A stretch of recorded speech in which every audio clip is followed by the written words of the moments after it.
উত্তানপাদ। উত্তানপাদ ছিল যে স্বয়ম্ভু মনুর পুত্র, দুইটা পুত্র ছিল, উত্তানপাদ, প্রিয়ব্রত, আর তিনটা মানে দেববতী, আহুতি এবং প্রসূতি। তো এখন উত্তানপাদ একটু সেকেন্ড স্ত্রীকে বেশি ভালোবাসতেন, সুরুচিকে। এই জন্য ধ্রুবকে তেমন বেশি আদর করতেন না, উত্তমকে আদর করতেন, মানে সুরুচির ছেলেটাকে আদর করতেন। তো ধ্রুব যখন উঠতে চেয়েছে তখন সুরুচি এসে ওকে ভর্ৎসনা করেছে, হে ধ্রুব, তুমি যদি উঠতে চাও তোমাকে এই জন্মে তুমি উঠতে পারবে না, তুমি পরজন্মে যদি আমার গর্ভে জন্মগ্রহণ করো, আমার আমার গর্ভ মানে গর্ভে জন্মগ্রহণ করে আমার ধারায় তুমি যদি লালিত পালিত হও, তখন তুমি বাবার কোলে উঠতে পারবে। ও তো ক্ষত্রিয় ছিল, তো ও একটু কি বলে মানে খুব ক্ষত্রিয়রা একটু রাগী হয়, বেশি ক্রোধী টাইপের হয়, সহ্য করতে পারে না অপমান। এই জন্য ধ্রুব খুব অপমান বোধ করেছে। ও দেখলো যে ওকে এইভাবে অপমান করছে বিমাতা মানে সৎমা, কিন্তু বাবা কিছু বলছে না। ও সবচেয়ে বেশি দুঃখ পেয়েছে তার বাবা তাকে কিছু বলেনি, কারণ তার বাবা তো জানে। এই জন্য খুব দুঃখ। এই জন্য মনতা অনেক সময় আমাদেরকে দুঃখ দান করে। অনেক সময় মন থাকলে নেগেটিভ হতে পারে, পজিটিভ হতে পারে, মানে হ্যাঁ ও হতে পারে, না হতে পারে। এখানে সুরুচি, আমি এই শব্দটা একটু বলি। সুরুচি, যদি সু মানে সুন্দর, রুচি, তো সুরুচি তার চাল চলন, তার কথাবার্তায় উত্তানপাদ মোহিত হতো, এই জন্য তাকে বেশি ভালোবাসত। তাকে ভালোবাসতে গিয়ে তিনি সুনীতিকে অ্যাভয়েড করেছে, সুনীতিকে ডিনাই করেছে। এখন আমাদের উচিত এইখান থেকে আমরা শিক্ষা লাভ করতে পারি, আমরা যদি জড়জাগতিক বিষয়ে বেশি সুরুচি হয়ে যাই, আমাদের জড় জগৎকে ভোগ করার জন্য যদি আমরা বেশি লালায়িত হই, তাহলে আমাদের সুনীতি চলে যাবে। সুনীতি মানে হলো যে আমাদের যে ভগবানের যে বিধান, ভগবানের যে আমাদেরকে গীতার মধ্যে উপদেশ দিয়েছে এবং আমরা যে ধর্ম পালন করি, সেই নীতিগুলো সে আমাদের চলে যাবে। আমি বেশি কিছু আপনাদেরকে বলছি না। এই জন্য বলা হচ্ছে, কেউ যদি এই ভগবত ভক্তিতে সাধন মানে উন্নতি সাধন করতে চায়, তাকে কিছু সুনীতি থাকা দরকার, নীতি থাকা দরকার, কিছু নিয়ম থাকা দরকার। আমরা যদি নিয়মের বাইরে যেতে চাই, সুনীতির বাইরে যেতে চাই, তাহলে সুরুচি হয়ে যাবে আমাদের মধ্যে, ম্যাটেরিয়াল ডিজায়ার, ম্যাটেরিয়াল জগৎকে ভোগ করার ডিজায়ার হয়ে যাবে। তো যাক, এই জন্য মনতা অনেক সময় আমাদেরকে কষ্ট দেয়। এরকম মনি বাবা আছে এই জগতে, কিছু লোক আছে যে মনি বাবা, কৃষ্ণ কথা বলে না, কিন্তু স্লেটের মধ্যে একটা মনি বাবা ছিল এরকম বৃন্দাবনে, তো কথা বলে না, মানে মৌনতা অবলম্বন করে। কিন্তু রান জিজ্ঞেস করছে, ভারতের রান কত হয়েছে, ভারতে তখন ক্রিকেট খেলা চলছিল, তখন জিজ্ঞেস করছে রান কত, স্লেটের লিখে দিয়েছে রান কত, যদিও কথা বলছে না কিন্তু স্লেট দিয়ে কথা বলছে। এটা মৌনতা বলে না। তো ছিল প্রবাদ আমাদেরকে মৌনতা বলছে, যে যত বেশি কৃষ্ণ কথা বলতে পারবে সে হচ্ছে মন ব্যক্তি। কৃষ্ণ কথা ব্যতীত, কৃষ্ণ কথা ছাড়া যে অন্য কথা বলবে সে হচ্ছে বাচাল, কারণ সেই কথাগুলো ব্যাঙের মতো হবে, ব্যাঙ ওয়াং ওয়াং ওয়াং করে ডাক মারে। আর সাপ বলে যে আমার খানা আমার খানা আমার খানা, এভাবে তখন সাপ চলে আসে। এই সাপকে তুলনা করা হয়েছে কাল, কাল সর্প।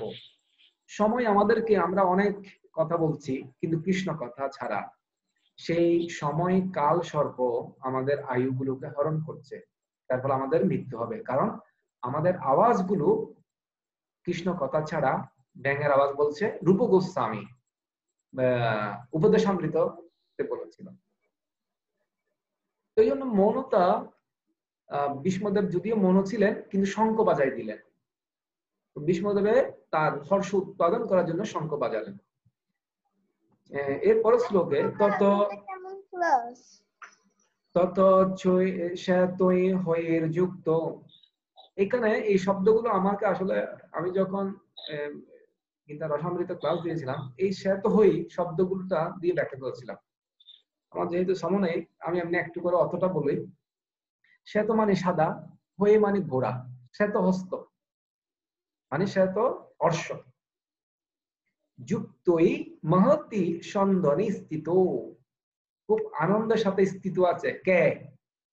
শ্বেত গোড়া যুক্ত যে রথ স্থিত আছে, মাধব পাণ্ডব চৈব দিব্য শঙ্ক তদৎ মধু। বলা হচ্ছে মাধব কে? মাধব। মাধব কে? মাধব হচ্ছে কৃষ্ণ। কৃষ্ণের রথটা হচ্ছে যে কিরকম? শ্বেত হস্তযুক্ত, হয়ে হয়ে মানে হয়গ্রীব, ভগবানের অবতার আছে হয়গ্রীব। আর হয়গ্রীব একটা ওষুধ ছিল যে ব্রহ্মাকে পরাস্ত করে বেদ, 4টা বেদ হরণ করেছিল। তো 4টা বেদকে পুনরায় এই জগতে স্থাপন করার জন্য ভগবান হয়গ্রীব অবতার ধারণ করেছিলেন। এটা আরেকটা কল্পে, ভাগবতমে আছে এটা। এই জন্য হয়ে মানে হয়গ্রীব, মানে হয়ে হয়ে মানে ঘোড়া বা অর্শ। তো এখানে বলছে শ্বেতযুক্ত ঘোড়াগুলো নিয়ে দাঁড়িয়ে আছে কে? মাধব পাণ্ডব চৈব দিব্য সঙ্গপম। মাধব, মাধব মানে কে? কৃষ্ণ। মাধব মানে হচ্ছে লক্ষ্মীপতি, যিনি লক্ষ্মীর পতি, এই জন্য ওকে বলা হয় মাধব। গোবিন্দ, যিনি গাভী এবং ইন্দ্রিয়গুলোকে দান করেন, মানে আনন্দ প্রদান করেন, তিনি হচ্ছে গোবিন্দ। কৃষ্ণের বহু নাম আছে। জনার্দন মানে যিনি ধন, ধনের অধিপতি লক্ষ্মী, উনার পতি, তিনি হচ্ছে জনার্দন। আর যিনি এই জনার্দনকে উপাসনা করে না, তার কখনো ধন থাকতে পারে না। তাকে জনার্দনের যিনি উপাসনা করে না, তার কোনো ধন নেই, তার অন্য কিছু আছে। এই জন্য কৃষ্ণ প্রেম বা কৃষ্ণ ভক্তি এটা হচ্ছে মহাধন, এটা অন্যান্য ধনের সাথে তুলনা হবে না। সরি। তো এখানে বলছে, এখানে আরেকটা শব্দ বলছে দিব্য শঙ্খ প্রদত্ত মধু। যখন কৌরবেরা শঙ্খ বাঁধিয়েছিল দুর্যোধন, তখন দিব্য শঙ্খ বলে নাই, কিন্তু এখানে দিব্য শঙ্খ কথা উল্লেখ করেছে সঞ্জয়। ধৃতরাষ্ট্রকে বলছে দিব্য শঙ্খ বাজাইছে আমাদের বিপরীত পক্ষ। তো দিব্য শঙ্খটা কিরকম? শঙ্খের কাহিনী আরেকদিন বলবো, কেমন?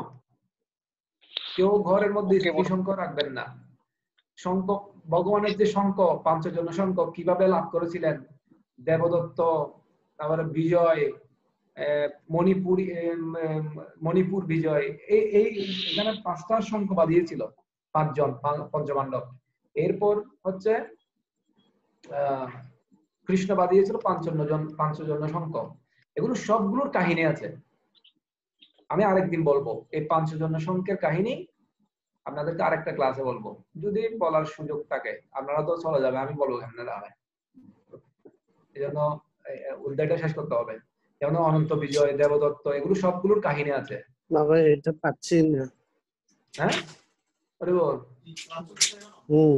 হ্যাঁ প্রভু, সেশন শেষ হচ্ছে, 3rd সেশন চলতেছে। মেসেজ দিছো আমাকে, লিংকটা আগেরটাই তুলি। 5জন্য ঋষিকেশ, দেবদত্ত, ধনঞ্জয়, পণ্ড্রধম্ম মহাসন্ত, ভীম কর্ম বিকদর। যেটা ভীম বাজাইছে এটা হচ্ছে পণ্ড্রদ্রম্য মহাশঙ্খ। ভীমের অনেক কাহিনী, ওকে বিকদর বলা হয়, সবচেয়ে বেশি খাইতে পারে ও। 5জন্য ঋষিকেশ, দেবদত্ত, ধনঞ্জয়। আচ্ছা, স্লাইড দেখতে পাচ্ছেন আপনারা? ওরে বল। দেখতে পাচ্ছি, হরি বল। আচ্ছা, হরি বল, হরি বল। স্বঘোষ ধাতু রাষ্ট্রানাম হৃদয়ানাই হৃদয়ানি বধরায়। এখানে একটা জিনিস দেখেন, যখন দিব্য শঙ্খ গুলো একসাথে বেজে গেছে, মানে 5টা শঙ্খ দিকে কৃষ্ণ, একটা 6টা শঙ্খ, তখন দেখেন এদিকে স্বঘোষ ধাতু রাষ্ট্রানাম হৃদয়ানি বধায় রয়াত, মানে তাদের হৃদয় চূর্ণ বিচূর্ণ হয়ে গেছে। আরে ওরা যখন শঙ্খ বাজিয়েছিল দুর্যোধনরা, তখন পাণ্ডবদের কিছু হয়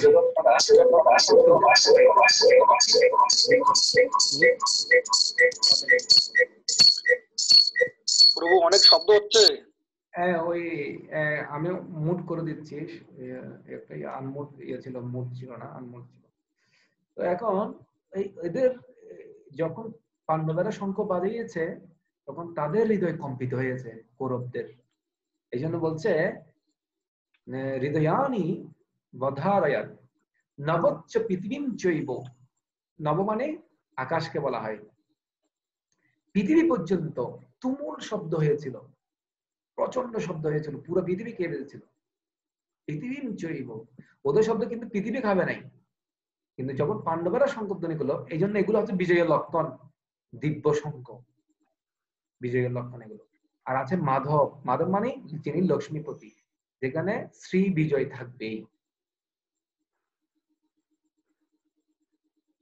আপনারা কেউ পড়তে পারবেন একজন?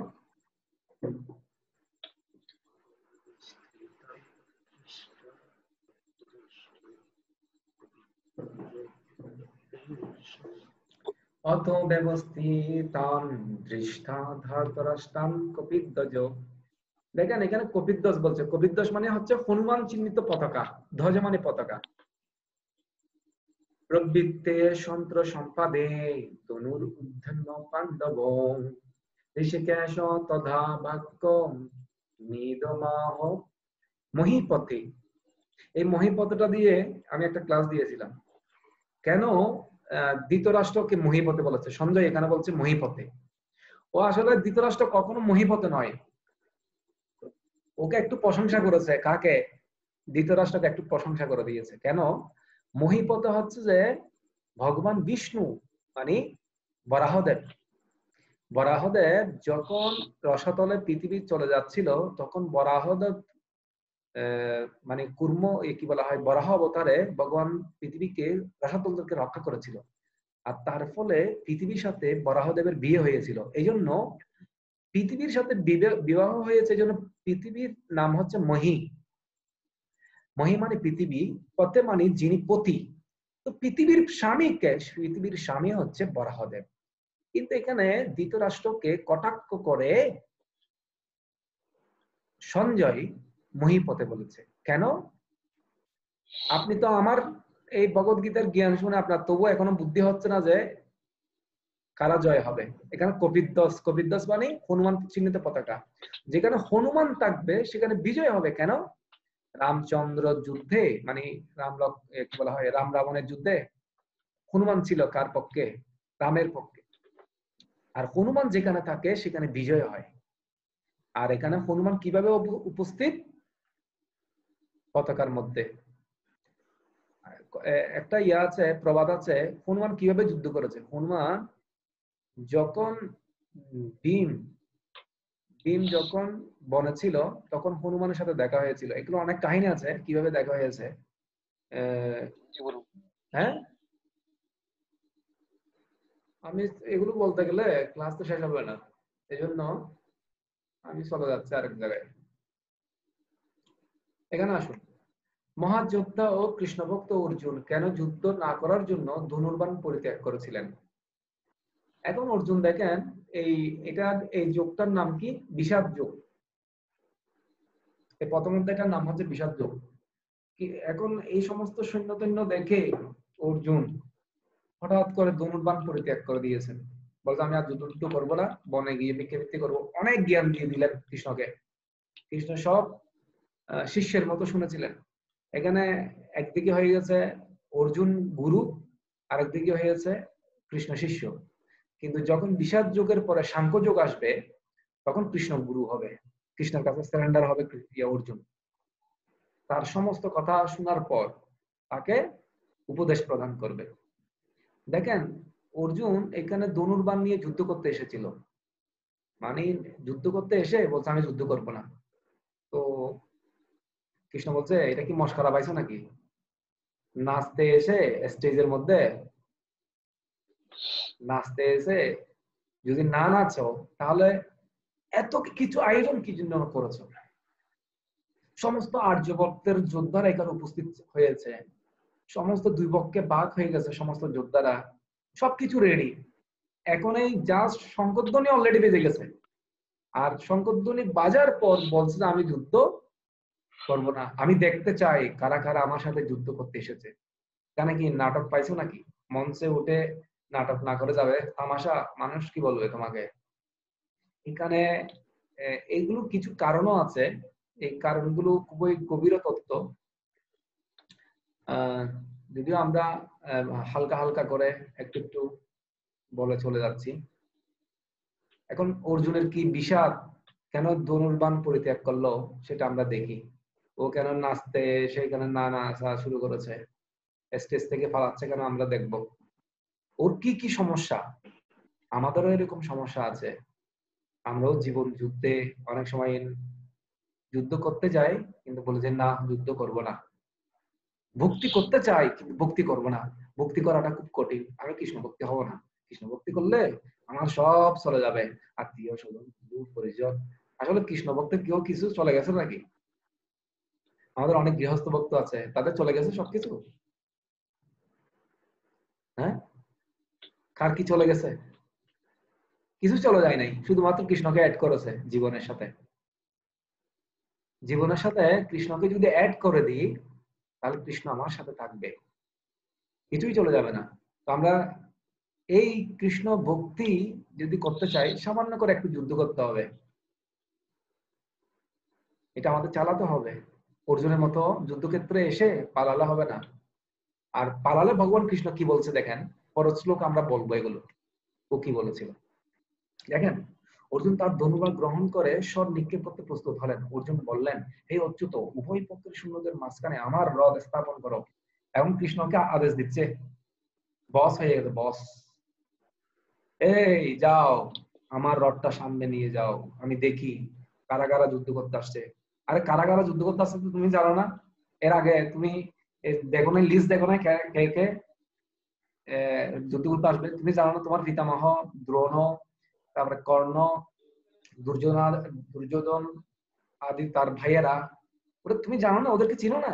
তো কেন বলছো তুমি কারা কারা যুদ্ধ করতে আসছে আমি দেখতে চাই? এটাই হচ্ছে প্রবলেম, এটা হচ্ছে ভগবানের মায়া। কৃষ্ণ এই গীতার জ্ঞান দেওয়ার জন্য অর্জুনকে হালকা করে একটা মায়ার প্রলেপ দিয়ে দিয়েছে। আর সঙ্গে সঙ্গে সে মোহিত হয়ে বলছে, এই মাধব, আমি এখানে যুদ্ধ করতে আসছি, আমি নাচতে আসছি কিন্তু নাচবো না, আমি চলে যাব, দেখবো আমি কারা কারা আমার নাচ দেখবে। শুরু করেছে নাটক।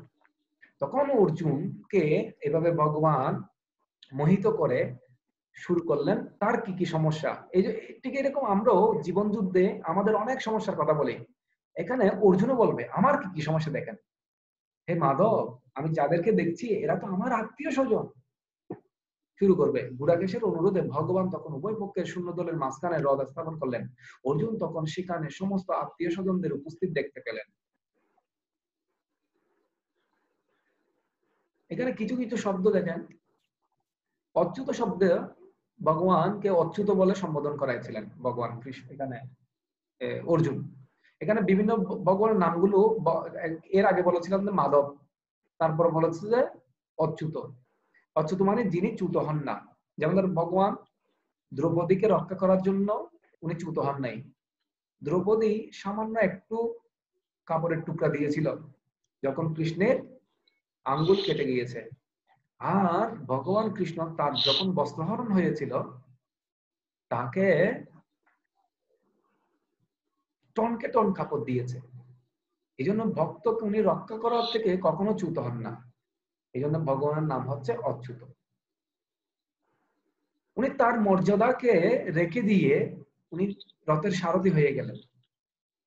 ভগবান ভক্তের চাকর হয়ে গেছে, যদিও বিশ্বব্রহ্মাণ্ডের মালিক কিন্তু রথের ড্রাইভার। ভগবানকে এই জগতে কেউ জয় করতে পারে না। ভগবানকে কোটি কোটি যোগীরা ধ্যান করেও তাদের হৃদয়ে ধারণ করতে পারে না। কিন্তু মা যশোদা এই মাসে তাকে বন্দী করেছিল, ভক্তি বন্ধন, ভক্তি দ্বারা তাকে বন্ধ করেছিল। নমামি শরম চিদানন্দ রূপম লসৎ কুণ্ডল কুলে বাজমানো। এই নমামি শরণসম, আমি বারংবার প্রণাম করি সচ্চিদানন্দ রূপম, ভগবান কৃষ্ণের রূপ হচ্ছে সচ্চিদানন্দ। এটা সত্যব্রত মুনি গেয়েছিলেন এই দামোদর অষ্টকমটা। আর মা যশোদা তাকে ভক্তি দ্বারা বন্ধন করেছিলেন। এই জন্য ভগবান ভক্তির কারণে অর্জুনের রথের ড্রাইভার হয়ে গেলেন। ভগবানের হচ্ছে বসের বস উনি, কিন্তু ভগবানও অনেক সময় চাকর হয় ভক্তের, যদি কেউ ভক্ত হয় ভালো। আর যদি ভক্ত না হয় তাহলে সবাই তো এমনি দাস হবে আলটিমেটলি। শিবুজি ভালো আছেন? ব্যবসা চলছে তো? ভালো আছি, ধন্যবাদ।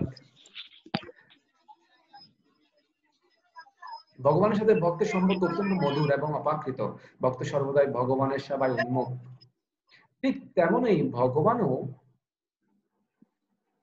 ভক্তেরও যে কোনো রকম পরিচর্যা করতে সুযোগ অন্বেষণ করেন। এখানে দেখেন ভক্ত ভগবানের চাকর হয়ে গেছে, এরকম অর্জুনের চাকর হয়ে অর্জুনকে অনেক হেল্প করেছে ভগবান। একবার ভগবান কৃষ্ণ রথ চালিয়ে নিয়ে গিয়ে খান্ডব বন প্রস্থান করেছিল, দহন করেছিল অগ্নিদেবকে, অগ্নিদেবের মাধ্যমে। খান্ডব প্রস্থ বলানো হয় না? খান্ডব প্রস্থ চিনেন? যেখানে ইন্দ্রপ্রস্থ তৈরি করেছিল, এখানে খান্ডব বন ছিল এক সময়, এখানে ময়দানব বাস করতো ওখানে। তো ভগবান কি করেছে, একদিন বিকালে বের হয়ে এই খান্ডব বন দেখতে গিয়েছিলেন। আর ওই সময়ে অগ্নিদেব তাদের সামনে প্রকটিত হয়ে বলেছিল অর্জুনকে এবং ভগবান কৃষ্ণকে বলেছিল, আমি একটা যজ্ঞের মধ্যে এত ঘি খেয়েছি যে আমার পেটে জীর্ণ হয়েছে, হজম শক্তি নষ্ট হয়ে গেছে। আমাকে এমন একটা বন খাইতে হবে,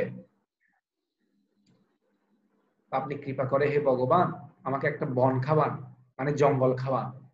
ভগবানকে আবদার করেছে অগ্নিদেব একটা জঙ্গল খাওয়ার জন্য, আগুন দিয়ে পুড়ে ফেলতে হবে পুরো জঙ্গলটাকে। দেখেন আমাদের খাওয়ার তো হয়তো কিছু কি অন্ন ডাল সবজি, হ্যাঁ প্রভু বেশি খাওয়া হয়ে গেলে। হ্যাঁ, কিন্তু অগ্নিদেবেরও পেটের সমস্যা হয়ে গেছে, বদহজম হয়ে গেছে, এই জন্য আবার অগ্নিদেব কি খেতে যাচ্ছে এখন বন। এই জন্য অগ্নিদেব কৃষ্ণকে অনুরোধ করে অর্জুনকে বলছে, এই অর্জুন তুমি তো সব্যসাচী মহাবীর, তুমি এই বনটাকে কি করো, দহন করো। আর এই বনটা ছিল যে ইন্দ্রদেবের অধীনে, কারণ ওখানে এক তক্ষক নামে সাপ বাস করত। আর এই তক্ষক নামক সাপ ইন্দ্রের বন্ধু ছিল। আর ওখানে ময়দানব ছিল, যেটা পুরো বনটাকে সুরক্ষা প্রদান করেছিল ময়দানব। তো অগ্নিদেব যখন তাকে কি করলো,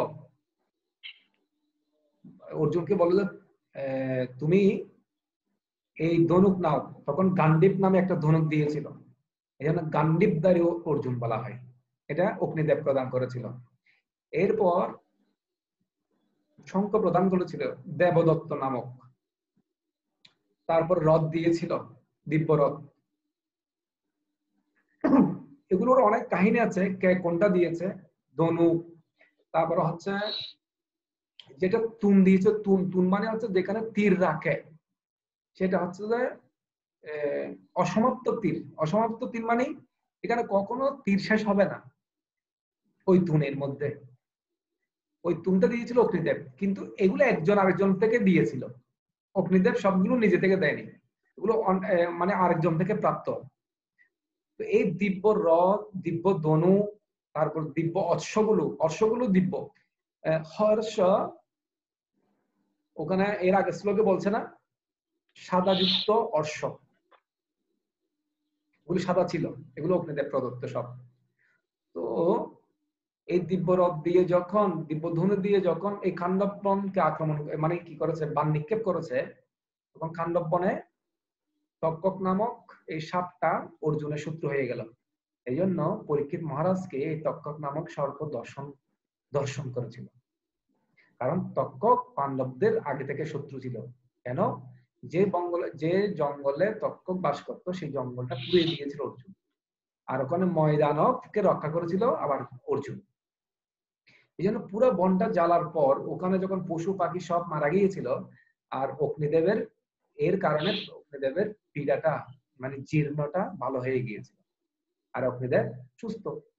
এরপর থেকে উনি বিভিন্ন যজ্ঞে ঘি খেতে পারতেন।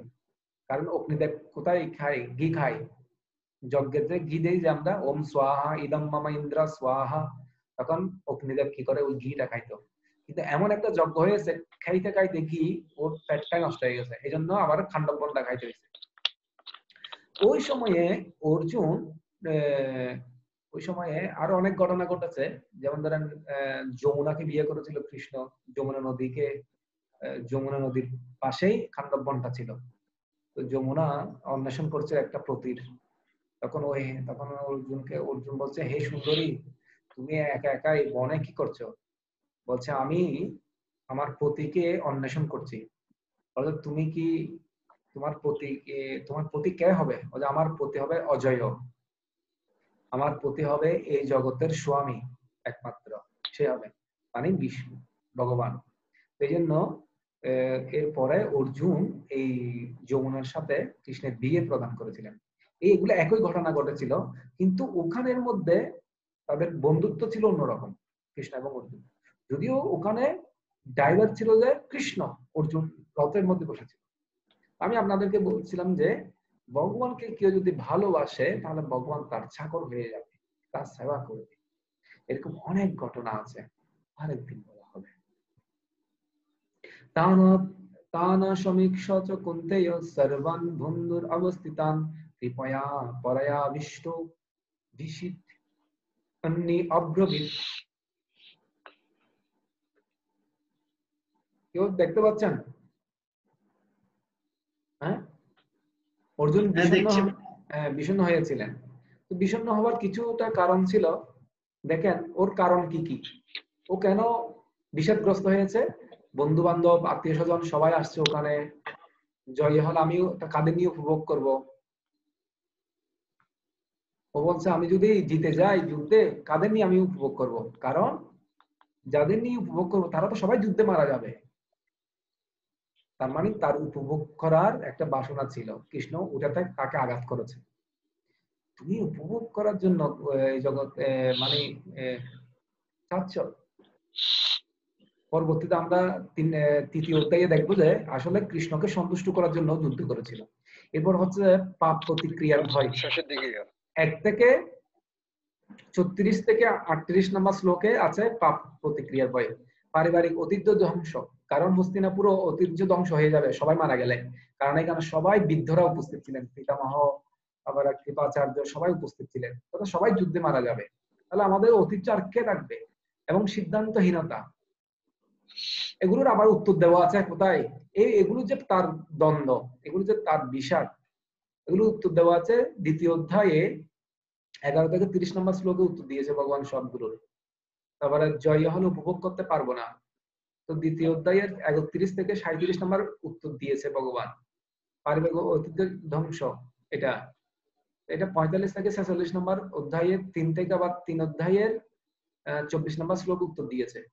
পুরো সবগুলো প্রশ্নের উত্তর দিবে আবার ভগবান। কঠিন হয়ে যাচ্ছে আপনাদের?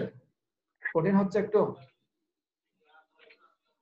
হরে কৃষ্ণ, কঠিন হচ্ছে? হরে কৃষ্ণ। না প্রভু, আর 5 মিনিট পর এমনিও চলে যাবে, আমিও বিদায় নিব 5 মিনিট পর, আজকে আর হবে না। প্রভু আমার একটা প্রশ্ন ছিল আর কি, পরে বলবো। আচ্ছা ঠিক আছে। তো এখানে কিছু আমরা দেখতে পাচ্ছি যে হে প্রিয়, যেমন দৃষ্টাম স্বজনম কৃষ্ণ যুদুৎ সমর্পিত। আসলে আমাদের প্রকৃত স্বজনম দৃষ্টাম দেখুন, স্বজনম কৃষ্ণ। হে প্রিয় কৃষ্ণ, আমার আত্মীয় স্বজন ও বন্ধু বান্ধবদের দর্শন করো, কৃষ্ণকে বলছে অর্জুন।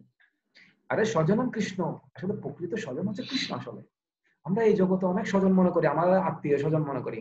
এগুলো হচ্ছে যে দেহ কেন্দ্রিক, 2 প্রকার আছে। একটা হচ্ছে দেহ কেন্দ্রিক আত্মীয় স্বজন, আর একটা হচ্ছে যে আত্মকেন্দ্রিক আত্মীয় স্বজন। দেখেন এই জগতে দেহকেন্দ্রিক আত্মীয় স্বজন আমাদের বন্ধু পরিবার পরিজন অনেক আছে, অনেকে পরিচয় দিই আমি অমুক ছেলের অমুক বাবার ছেলে, আমার বাবার নাম অমুক। অনেক সময় ফর্মের মধ্যে লিখতে হয় মা বাবার নাম, হ্যাঁ, কারণ এটা হচ্ছে দেহগত ভাবে। কিন্তু আত্মাগত ভাবে যদি আমরা চিন্তা করি, সবার আত্মা কিন্তু সেম। পশু পাখি গাছপালা, আমরা এগুলো দ্বিতীয় অধ্যায়ে কিন্তু আত্মা নিয়ে একটু বিশদভাবে আলোচনা করব। এই জন্য প্রকৃতপক্ষে আত্মগতভাবে সবাই আমাদের আত্মীয়, এমনকি গরু ছাগলেরও আমাদের আত্মীয়। কেন? সবার আত্মা সেম, আর সবার পিতা হচ্ছে কৃষ্ণ, পরম পিতা। এই জন্য সবার পিতা একজন, তাহলে সবাই আমাদের আত্মীয়। এই জন্য এখানে বলছে স্বজনম কৃষ্ণ। যদিও কৃষ্ণ অর্জুন এটা মিন করেছে, অর্জুন বলছে হে প্রিয় কৃষ্ণ, দেখো আমার আত্মীয় স্বজন এখানে উপস্থিত হয়েছে যুদ্ধ করার মানুষে। কিন্তু আসলে যদি শব্দটা যদি উল্টা করি, স্বজনম কৃষ্ণ মানে কৃষ্ণ একমাত্র স্বজন, কৃষ্ণ আমার পরম বন্ধু, কৃষ্ণ আমার পরম মিত্র। ও যুদ্ধ করতে এসে তারপর কি হয়ে গেল জানেন? ওর অঙ্গ প্রত্যঙ্গ অবশ হয়ে যাচ্ছে, মুখ শুকিয়ে যাচ্ছে, রোমাঞ্চ হচ্ছে, হাত কাঁপছে, হাত থেকে গান্ডি পড়ে যাচ্ছে, ত্বক জ্বলে যাচ্ছে, স্থির থাকতে পারছে না, তার চিত্ত উদ্বেগ হচ্ছে, হ্যাঁ, তার অঙ্গ প্রত্যঙ্গ গুলো মানে অন্যরকম হয়ে যাচ্ছে। এইখানে এই শ্লোকের মধ্যে সবগুলো ব্যাখ্যা করেছে। রাজ্য লাভের কোনো বাসনা নেই আমার, এই রাজ্য দরকার নেই, বন্ধু বান্ধব দরকার নেই আমার। যদিও আমার আত্মীয়দের বধ করে তাহলে আমার মহা পাপ হবে। তাহলে যদি সবাইকে বধ করে ফেলি তাহলে কি হবে? তাহলে পরিবারের ঐতিহ্য ধ্বংস হবে, ধর্ম অধর্ম অভিভূত হবে, এবং কুলবধূরা ব্যভিচারে লিপ্ত হবে। ব্যভিচারে মানে কি? যখন পুরো কৌরব বংশে কেউ থাকবে না, তখন ওই মেয়েরা কি করবে? মেয়েরা তো যুদ্ধ করতে আসে নাই, তো অনেকের স্বামী মারা যাবে যুদ্ধে, তো ওই কুলবধূরা কি হবে? ব্যভিচারে লিপ্ত হবে, পর পুরুষের সাথে সঙ্গ করবে, যার কারণে অবাঞ্ছিত সন্তান জন্মগ্রহণ করবে। অর্জুন দেখেন অনেক কিছু চিন্তা করতেছে, কিন্তু বলতে আমি যদি সবাইকে মেরে ফেলি তাহলে সমস্ত কৌরব যারা আরো নারী আছে তারা কি হবে? তাদের তো ধর্ম নষ্ট হয়ে যাবে, তারা অবাঞ্ছিত ছেলে জন্মগ্রহণ করবে। এটাকে বলা হয় বর্ণসংকর। বর্ণসংকর মানে কিরকম জানেন? মানে মিশ্রণ, মিশ্রণ মানে ওর প্রকৃত বাবা নেই, অনেক বাবা, অনেক বাবা হলে তাহলে সেটা বর্ণসংকর হয়। আমি ওটার ব্যাখ্যা করছি না। তো কুলবধূরা যদি ব্যভিচারে লিপ্ত হয়, কুলধর্ম নষ্ট হবে, সবাই নরকগামী হবে, তাহলে আমার কুল কি হবে? এবং পতন পিতর পিণ্ডদান কে করবে? তর্পণ কে করবে? আমার পুরা জাতি ধর্ম তো উচ্ছন্নে যাবে। অনেক কিছু চিন্তা করছে। পিতৃপুরুষেরা পিণ্ডদান কেন করা হয়? পিণ্ডদান এই জন্য করা হয় যেন কেউ যদি নরকে যায়, তার পুত্র যদি পিণ্ডদান করে তাহলে নরক থেকে উদ্ধার লাভ করবে। আসলে একটা আত্মা পিণ্ডদান করতে হয় 10 দিনের 11 দিনের মধ্যে, বুঝতে পারছেন? কয় দিনের মধ্যে? 11 দিন। 11 দিনের মধ্যে যদি কর্ম করে তাহলে পিণ্ড মানে হচ্ছে যে একটা অন্ন ভগবানের বিষ্ণুর উদ্দেশ্যে দেওয়া হয়। কিন্তু আমাদের যারা যেখানে কর্ম করে সেটা হচ্ছে চাউল দিয়ে। তো চাউল দিয়ে যদি পিণ্ড দান করা হয়, এটা ভূত ফেরতেরা গ্রহণ করে থাকে। এটার আরেকটা সাবজেক্ট, এটা আমি পরে বলবো একদিন। এটা এখন যে ধর্ম মানে ব্রাহ্মণরা যেভাবে কর্মক্রিয়া অনুষ্ঠান করে সেটা ভুল একটা পদ্ধতি আছে, তারা এগুলো করে, এটা রাইট নেই। তো হরে কৃষ্ণ, আমি আপনাদের অনুরোধ করব, আপনারা যদি শুক্রবারে 8টায় এবং সোমবারে তো 8টায় প্রতি এটা চলতে থাকবে, তো ক্লাসে আসার সময় আরো 2-1 দিন আমাদের এখানে গ্যাপ থাকবে। আপনারা যদি দ্বিতীয় অধ্যায়টা একটু পড়েন, মানে অনুবাদ শ্লোক গুলো অন্তত পক্ষে পড়েন, অন্তত 10-12টা 10-15টা যদি পড়েন তাহলে আরো ভালো হয়। এর কারণে আপনারাও বুঝতে পারবেন আমি কি বলতে চাচ্ছি, কি বলতে চাচ্ছি। কারণ আপনি যদি ভক্তি শাস্ত্রী করেন তো ওখানে গীতা পড়ায় আমাদের এখানে, ভক্তি শাস্ত্রীদের মধ্যে 6,000 টাকা নিয়ে ফেলে গীতাটা পড়াই দিলে, একটা জাজ সার্টিফিকেট দিবে, কিন্তু অত ব্যাখ্যা করবে না, কারণ 2টা ক্লাস একটা অধ্যায় শেষ করে দেয় ওখানে। তো এটা এক ধরনের অলরেডি অনেকটা কি হয়ে যাচ্ছে, মানে ভক্তিশাস্ত্রের মতো হয়ে যাচ্ছে। এই জন্য আপনারা একটু পরে আসলে আমার একটু সুবিধা হবে। দ্বিতীয় অধ্যায়ের শ্লোক অনুবাদ এগুলো যদি পরে আসেন তাহলে শুক্রবারে আমি প্রবেশ করতে পারবো। আর আপনাদেরকে একটা নিউজও দিচ্ছি, সামনে আমাদের কি বলা হয় অন্নকূট মহোৎসব হবে 18 তারিখ একটা রাধা মাধব মন্দিরে, আর গৌরনীতায় হবে যে 22 তারিখ মনে হয়, 22 তারিখ। তারা আপনারা একটু হেল্প করার চেষ্টা করবেন, চাউল ডাল দিয়ে, সবজি দিয়ে, চালের বস্তা দিয়ে, যে যেভাবে পারেন সামর্থ্য অনুসারে, কোনো প্রবলেম নাই।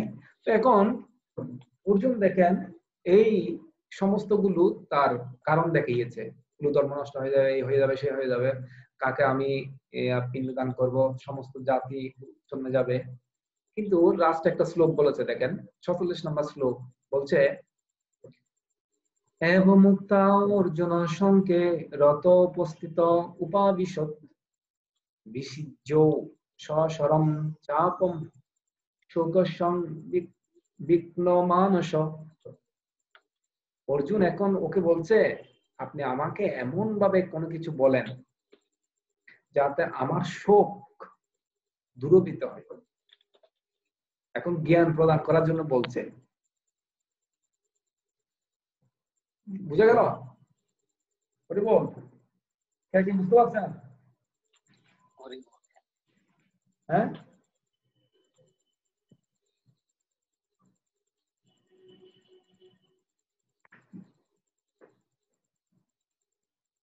হরে কৃষ্ণ। হরে কৃষ্ণ ব্রো। হ্যাঁ, হরে কৃষ্ণ। আপনারা আজকে কি কি বুঝতে পারলেন? আর 1 মিনিট